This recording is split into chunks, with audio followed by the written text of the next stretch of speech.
अस्सलामुअलैकुम नाजरीन, मैं हूं नाइला भट्टी और आप देख रहे हैं 7 पॉइंट नेटवर्क। सबसे पहले अहम खबर शामिल करते हैं। कराची से खबर शामिल करते हैं। काशिफ अहमद फारूकी की रिपोर्ट। कराची के मशहूर स्कूल एजुकेशनल हॉक्स इंटरनेशनल की जानिब से सालाना स्पोर्ट्स डे मनाया गया, जिसमें 18 मुख्तलिफ गेम्स में खिलाड़ियों ने अपने जौहर दिखाए।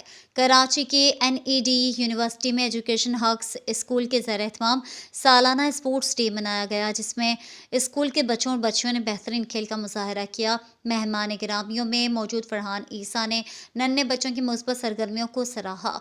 उन्होंने कहा कि बच्चों को दिलचस्प मुकाबले देखकर इन्हें अपना बचपन याद आ गया। इस मौके पर मुंतजमीन का कहना है कि नर्सरी लेवल पर खेलों के निकात से इनमें कुछ करने का जज्बा पैदा होगा। सालाना स्पोर्ट्स डे की तकरीब तकसीम इनामात भी शानदार हुई, जिसमें खिलाड़ियों को इनामात तकसीम किए गए। देखिए, मैं तो पहले तो बहुत तारीफ़ करूँगा एजुकेशनल हॉक्स को इंटरनेशनल स्कूल की कि ये एक्टिविटी करा रहे हैं। देखें, अगर हमारे मुल्क को तरक्की करनी है तो बच्चों को जो यूथ है 60% से ज़्यादा है, उसको ओवरऑल ग्रूमिंग की ज़रूरत है। पढ़ाई के साथ साथ स्पोर्ट्स स्किल्स, कम्युनिकेशंस, दोस्तियाँ बनाना, और ये स्पोर्ट्स सब चीज़ें प्रोवाइड करता है और एक कंपटीशन का एक जज्बा पैदा करता है और स्पोर्ट्समैन स्पिरिट क्रिएट करता है। स्पोर्ट्समैन स्पिरिट ये है कि अगर आप किसी से हार भी गए हैं तो आप उसको मुबारकबाद दें और मेहनत करके फिर उसको हराने की कोशिश करें, जो हमारे नेशंस को जिस चीज़ की ज़रूरत है, इसके बजाय कि उसको गिरा के और पॉलिटिक्स के साथ उसको हराया जाए। तो मैं समझता हूँ ये एक्टिविटीज़ बहुत ज़रूरी हैं और ओवरऑल ग्रूमिंग ज़रूरी है, और आई थिंक पाकिस्तान को अगर ये चीज़ें मिलती हैं बच्चों को तो तरक्की से कोई शख्स नहीं रोक सकता।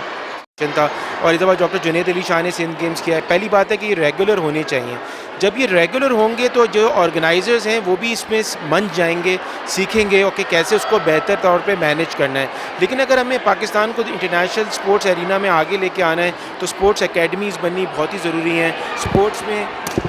स्पोर्ट्स में MBA जो है वो होना चाहिए, ऑर्गेनाइजर्स की ट्रेनिंग्स होनी चाहिए, रेफरी और एम्पायर्स की भी। तो ये गेम्स फिर और बेहतर तौर पे मुनक्किद हो सकते हैं। सिर्फ टॉप से नहीं होगा, ये टीम वर्क से ही हो सकता है।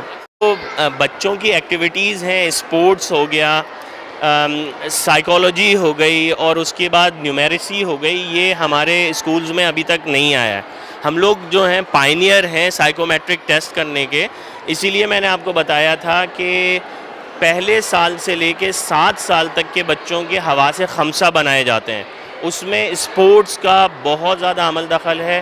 फिर 7 से लेके 13 साल तक के बच्चों का क्या कहते हैं उसमें हार्ड वर्क किया जाता है, तो उनकी जो जितनी भी यानी कि दिमागी नशोनुमा है वो तो हम आप करवा लेते हैं, लेकिन जिस्मानी नहीं करवाते। तो इसीलिए मैंने अब फ़ैसला ये किया है कि हम 3 क्लब्स बना रहे हैं। हॉकी फेडरेशन ऑफ पाकिस्तान से हमारा ताल्लुक़ है, मिस्टर सग़ीर जो हैं उनसे हमने कोलैबोरेशन की है और हम हॉकी, क्रिकेट और फुटबॉल के क्लब्स हम बनाएंगे और इंशाल्लाह ताला इसको प्रमोट करेंगे इंटरनेशनली। देखिए, हॉकी जो है ना वो एक स्टेमिना बिल्डिंग फिनोमिना है बेसिकली, लेकिन उसमें हुआ ये है कि क्रिकेट क्योंकि रोज़मर्रा के उसमें आ जाती है, पॉलिटिक्स के अंदर भी क्रिकेट का बहुत अमल दखल है, लेकिन टीम बिल्डिंग जो है वो जो हॉकी से मिलती है वो किसी भी खेल से नहीं मिलती। तो हमने जो वो हॉकी को इसलिए प्रमोट किया है कि बच्चों का स्टैमिना बने। दूसरा जो हमारे लिए वो है कि स्टैमिना के साथ साथ टीम बिल्डिंग हो। अभी जो एक चीज़ है ऑफ साइड का रूल, वो अगर ख़त्म हो जाए तो और भी ज़बरदस्त हो जाएगा।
मजीद खबरों और अपडेट्स के लिए देखते रहें 7 पॉइंट नेटवर्क।